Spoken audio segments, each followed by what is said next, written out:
গতকাল রাত্রে রূপালী বর্মন, মহিলা, 30 বছর বয়স, আনুমানিক এমএসসি নার্সিং পাশ করা, আমাদের নীলরতন সরকার হাসপাতালের গাইনিকোলজি অ্যান্ড অবস্টেট্রিক্স ডিপার্টমেন্টের যে এইচডিউটা ছিল সেই এইচডিউ এর নার্সিং স্টাফ। উনি গতকাল রাত্রে আনুমানিক রাত্রি 9টার সময় পেশেন্টকে পরিষেবা দেওয়ার জাস্ট একটু পরেই, ইনিশিয়াল পরিষেবা দিতে হয় তো 8টায় হ্যান্ড ওভার হয়, 9টার সময় উনি শৌচালয়ে প্রবেশ করেন। তারপরে যা হয়, এখানে বিজি ওয়ার্ড, এনআরএস হাসপাতাল তো সবসময় ভর্তি থাকে, এখানে বেড পাওয়া যায় না, তো সবাই কাজে কর্মে ব্যস্ত। আমাদের জুনিয়র ডাক্তার, রেসিডেন্ট ডাক্তার যিনি ছিলেন, উনি ওনার খোঁজ করেন, ওনার আরেকটা অন্য পেশেন্টের ডেথ সার্টিফিকেট লেখার জন্য সব ডিটেলস চাইছিলেন। বেশ কিছুক্ষণ পরে যখন উনি লক্ষ্য করেন যে আমাদের ওই রূপালী বর্মন নামক নার্সিং স্টাফকে পাওয়া যাচ্ছে না এবং বেশ খানিকক্ষণ হয়ে গেছে টয়লেটে, স্বভাবতই সবাই চিন্তিত হয়। বাইরে ধাক্কা এবং গলা ওঁচানোর পরে উনি ভেতর থেকে কোনো রকম সাড়া দেন না এবং সাড়া দেননি বলে আমাদের এখানে যারা গ্রুপ ডি অ্যাসিস্ট্যান্ট আছেন, জেনারেল ডিউটি অ্যাসিস্ট্যান্ট, তাদের কাউকে ডেকে দরজাটা ভাঙার পরে দেখা যায় যে উনি অচেতন অবস্থায় রয়েছেন। স্বভাবতই আমাদের পরিবার, চিকিৎসা এবং চিকিৎসা কর্মীর পরিবার, স্বভাবতই আমাদের পরিবারের কেউ যদি এমত অবস্থায় আমরা পাই, আবেগ আগে চলে আসে, বিজ্ঞান একটু পরে আসে। আবেগপ্রবণ অবস্থায় আমরা তাড়াতাড়ি তার বডিটা ট্রলিতে তুলি এবং তোলার পরে আমাদের জুনিয়র ডাক্তাররা ঝাঁপিয়ে পড়ে, যা হয় ওনাকে কোনো রকম ভাবে যদি ফিরিয়ে আনা যায়, কিন্তু বিফল হয় এবং তারপরে আনুমানিক 10:30টার পরে ওনাকে মৃত বলে ঘোষিত হয়। পুলিশকে সঙ্গে সঙ্গে অবগত করা হয়। আনুমানিক 11টার বেশ কিছুক্ষণ পূর্বে, 11:15 থেকে 10:50 নাগাদ পুলিশ চলে আসেন এখানে। আমরা পরবর্তী যা সবকিছু পুলিশের হাতে আমরা তুলে দিই। প্রাথমিকভাবে জানা গেছে কি উনি আত্মহত্যা করেছেন?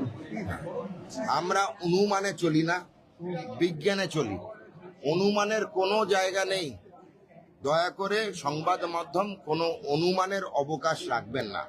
ময়না তদন্তের জন্য আমরা মৃতদেহটি পাঠিয়েছি। মৃত ব্যক্তির হাজবেন্ড, ওনার নাম হচ্ছে রাহুল দাস। উনি থাকতেন দমদম ক্যান্টনমেন্ট এরিয়ায়, বিবাহিত সিস্টার। ওনার হাজবেন্ড বা স্বামীর নাম রাহুল দাস। ওনারা কলকাতা শহরে দমদম ক্যান্টনমেন্ট এরিয়ায় থাকতেন।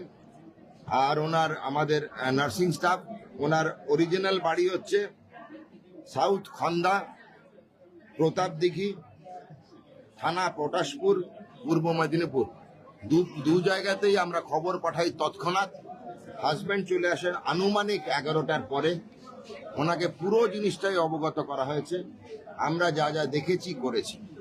ওনার একটা আবেদন হয়েছিল স্বাস্থ্য দপ্তর এবং পুলিশের কাছে, সেটা হচ্ছে যেহেতু উনি মারা গেছেন নীলরতন সরকার হাসপাতালে, ময়নাতদন্তটা অন্যত্র করানো। উনি নিজেই বলেছেন মেডিকেল কলেজে করালে উনি খুশি। আমরা সব ব্যবস্থা করে দিয়েছি। ময়নাতদন্ত হবে কলকাতা মেডিকেল কলেজের ফরেন্সিক বিভাগের প্রধানের তত্ত্বাবধানে। আমাদের এখানকার নীলরতন সরকারের ফরেন্সিক বিভাগের যিনি প্রধান, বিভাগীয় প্রধান, ওনাকেও অবগত করেছি। উনিও সেটা জানেন এবং উনিও যা ওনার জন্য ওনার দপ্তরের তরফ থেকে মেডিকেল কলেজ দপ্তরে জানানো, সেটা আমি জানিয়ে দিয়েছি। এটা এখনো জানতে পারেনি, সেটা তো আমার কাছেও একই রকম সন্দেহভাজন। কেন মারা গেলেন, কিভাবে মারা গেলেন, মারা যাওয়ার সময় কি ঘটনা ঘটেছিল, এই প্রশ্নের উত্তর তো পুলিশ দেবে, ময়নাতদন্ত রিপোর্ট দেবে। বারবার বলছি, অনুমান করবেন না, অনুমানের অবকাশও রাখবেন না। বিজ্ঞান আগে, প্রশাসন এবং পুলিশের যে তদন্ত চলবে, অনুসন্ধান চলবে, সেটা আগে রাখুন, অনুমান পরে। যা জিনিস পাওয়া গেছে, হ্যাঁ পাওয়া গেছে, যা জিনিস পাওয়া গেছে সেটার উল্লেখও আমি এখানে করব না। পুরোটাই পুলিশ এবং প্রশাসনের হাতে তুলে দেওয়া হয়েছে। স্যার, আপনি একজন চিকিৎসক, কোথাও কি একাধিক চিকিৎসক, স্বাস্থ্যকর্মী, নার্সিং স্টাফ তাদের মাঝে মাঝে এরকম মৃত্যু ঘটনা ঘটে, কেউ কেউ নিজেকে, আমরা জানি না, অনুমানের ভিত্তিতে কিছু বলা ঠিক নয়, কিন্তু কোথাও আপনার কি মনে হয় যারা কাজ করেন সরকারি আসলে কোনো প্রেশার বা অন্য কিছুতে একদম ঠিক, প্রয়োজন? তাদের কিছু একটা মানসিক প্রেশার থাকতেই পারে। হাসপাতাল কর্তৃপক্ষ, নীলরতন সরকার হাসপাতাল এবং স্বাস্থ্য দপ্তর প্যারালাল স্বাধীন তদন্ত শুরু করেছে। এই এখন থেকে শুরু হয়ে গেছে, কমিটি গঠন করা হয়ে গেছে। এই কমিটির অধ্যক্ষতা করবেন নীলরতন সরকারের ফরেনসিক মেডিসিনের বিভাগীয় প্রধান।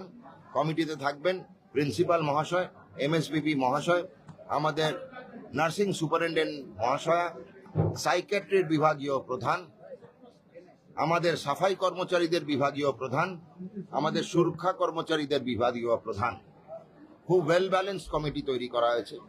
আমাদের ইন্টারনাল এনকোয়ারি, আভ্যন্তরীণ তদন্ত, যা রিপোর্ট 7টি ওয়ার্কিং দিনের মধ্যে করে স্বাস্থ্য দপ্তরে ডাইরেক্টর মেডিকেল এডুকেশনকে পাঠানোর নির্দেশ দেওয়া হয়েছে।